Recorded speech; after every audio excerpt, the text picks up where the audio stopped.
Manhattan Beach, California, 1983. There is a preschool. It has been operating for 25 years. The woman who runs it is 63 years old. Her name is Virginia McMartin. She started the school in 1966. Hundreds of families have sent their children here. Nobody has ever complained about anything.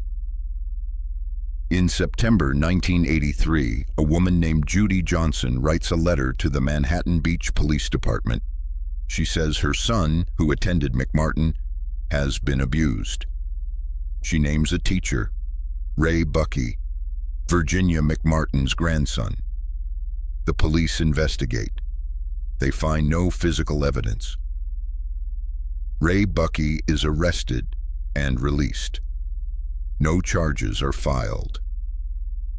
Later investigations would reveal that Johnson's mental state deteriorated significantly in the years that followed, her subsequent allegations becoming increasingly detached from reality.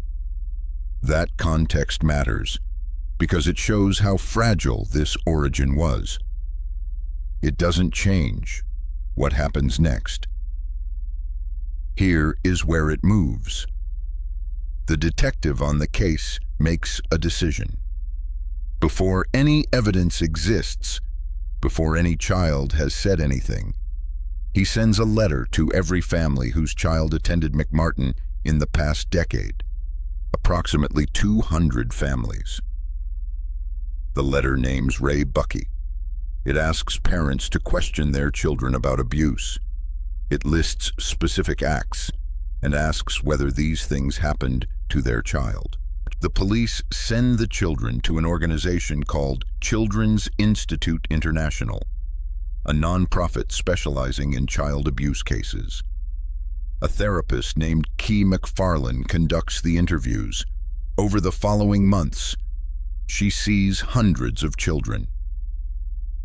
She is not trying to manufacture testimony.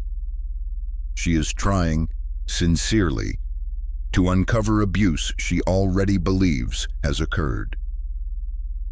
That belief is the problem. McFarlane uses anatomically correct puppets.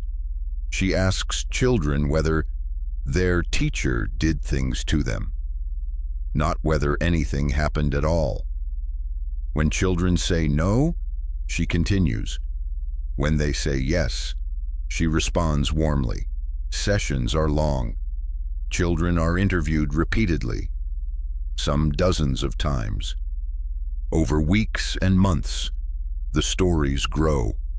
Children who said nothing begin to describe specific acts, then specific rooms, then rituals. The claims escalate. Children describe being taken off school grounds, to a car wash, to a church where robed figures performed ceremonies. They describe being flown on broomsticks. They describe underground tunnels beneath the school, where the worst things happened. Investigators excavate the grounds. They dig for months. They find nothing. The investigation continues. McMartin is not an isolated case. Between 1983 and 1995, nearly identical prosecutions appear across the country. Jordan, Minnesota; Malden, Massachusetts; Edenton, North Carolina. Investigators working independently, in different jurisdictions, using similar techniques, reach similar conclusions. In each case, a small initial claim expands into something vast. In each case, the adults are certain they are rescuing children. The number is not fabricated. The cases it counted largely were, in 1974, cognitive psychologist Elizabeth Loftus ran an experiment. She showed subjects footage of a car accident and asked how fast the cars were going when they smashed versus when they hit each other. One word changed the speed estimate by 25%. A week later, subjects who heard smashed were more likely to report, falsely, that there had been broken glass. There was no broken glass. The question hadn't extracted the memory. It had built one. Children are not uniquely dishonest. They are uniquely suggestible. And those are not the same thing. A child questioned repeatedly by trusted adults, who respond warmly when the answer matches their expectation, does not decide to lie. They reconstruct their memory to fit the expected answer. The reconstruction feels real because it is real. It has been built into the actual architecture of recall. The child is not performing. They remember it. The adults are running a different version of the same process. Confirmation bias is the tendency to interpret ambiguous evidence in the direction of what you already believe. It is not a character flaw.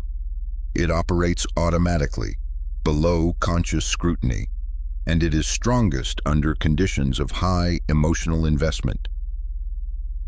The prosecutors believed they were protecting children. The therapists believed they were healing trauma. The parents who testified believed every word. None of them were fabricating. That is the part that should stay with you. Moral panic is a sociological mechanism, not an insult. It describes what happens when a community becomes convinced that a hidden threat is destroying its most vulnerable members, and when institutions respond to that belief by amplifying it rather than examining it. In a moral panic, ambiguous evidence confirms the threat. Absence of evidence becomes proof of how well it's hidden. The empty tunnels beneath McMartin did not end the investigation. Prosecutors suggested the accused had filled them in. The McMartin defendants were held for years before the trial began. Peggy McMartin Bucky was in pretrial custody for 2 years before charges against her were dropped. Ray Bucky was held for 5. The trial ran from 1987 to 1990, 6 years after the first letter. $15 million in costs to Los Angeles County.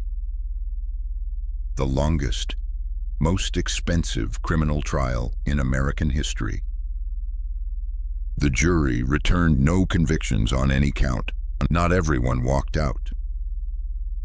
In New Jersey, a preschool teacher named Kelly Michaels was convicted in 1988 and sentenced to 47 years.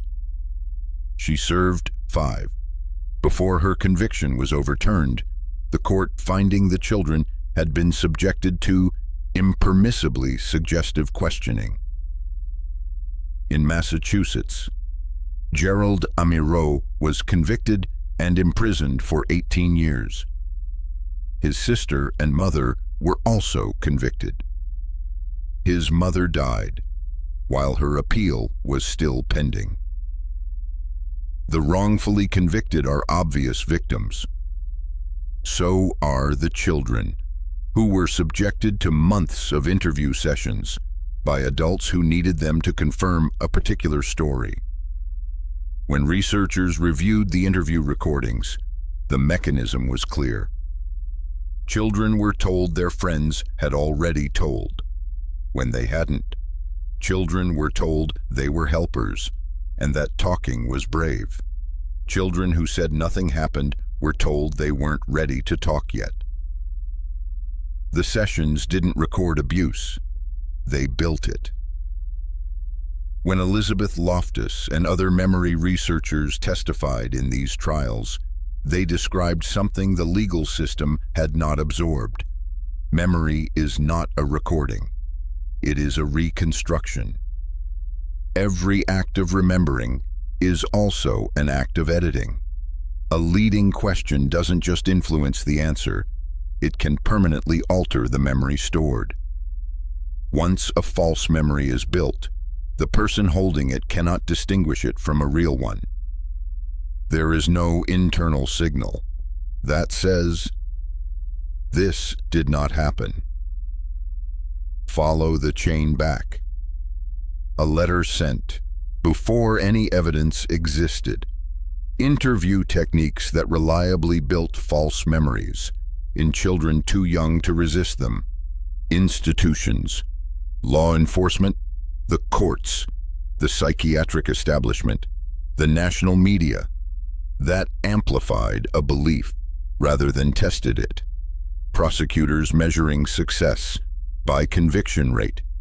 Parents who could not afford to believe their children might be wrong. And at the beginning of all of it, a system of shared belief so complete that no single person inside it had both the standing and the will to stop it. This story isn't really about whether the accused were innocent. It's about the architecture that made their guilt so easy to construct. The investigators, the therapists, the prosecutors, they weren't corrupt. They weren't inventing evidence for gain. They were operating inside a system of belief that every institution around them had confirmed. The expert consensus agreed. The legal framework agreed. The parents who were terrified agreed.